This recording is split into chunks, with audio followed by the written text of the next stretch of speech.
একজন মানুষ শহরের কোলাহল, কর্পোরেট দুনিয়ার বাস্তবতা আর নিজের বিশ্বাসহীনতার মাঝখানে কাটিয়েছেন বহু বছর। তিনি ছিলেন একজন ঘোষিত নাস্তিক। ঈশ্বরে তাঁর বিশ্বাস ছিল না, পূজাপাঠে ছিল না কোনো টান। কিন্তু হঠাৎ জীবন তাকে ফিরিয়ে নিয়ে এলো সেই শিকড়ে। মায়ের ডাকে ফিরে এলেন তিনি নিজের গ্রাম, ঝাড়খণ্ডের জামতলা জেলার অন্তর্গত বাগডোহরি থানার ছোট্ট গ্রাম কাকড়াশোলাই। নাম তার পথিক মাঝি। না, কোনো দৈহিক টান নয়, এক গভীর আধ্যাত্মিক আহ্বান যেন মা মনসার পক্ষ থেকে। এখন এই মানুষটি প্রতিদিন নিয়ম করে মায়ের আরাধনা করেন। ভোরবেলা ঘুম থেকে উঠে নিজ হাতে মন্দির পরিষ্কার করেন, ফুল তুলেন, গঙ্গাজলে অঞ্জলি দেন মায়ের চরণে।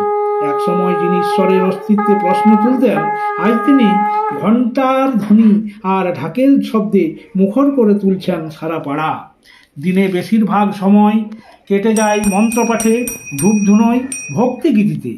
একটা সময়ে যে হৃদয় ছিল ঈশ্বর শূন্য, আজ তা মায়ের ভক্তিতে পূর্ণ। এ যেন এক অলৌকিক রূপান্তরের গল্প, এক নাস্তিকের ঈশ্বরে ফিরে আসা। মানুষের কথা চ্যানেলে আপনাদের জন্য রইল এই অনন্য জীবনের গল্প।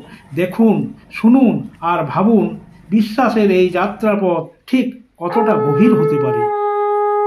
নমস্কার জানিয়ে শেষ করার আগে চ্যানেলটিকে সাবস্ক্রাইব করার অনুরোধ জানালাম, আর একটা লাইক আর শেয়ার করে দেবেন। আপনারা সবাই খুব ভালো থাকবেন।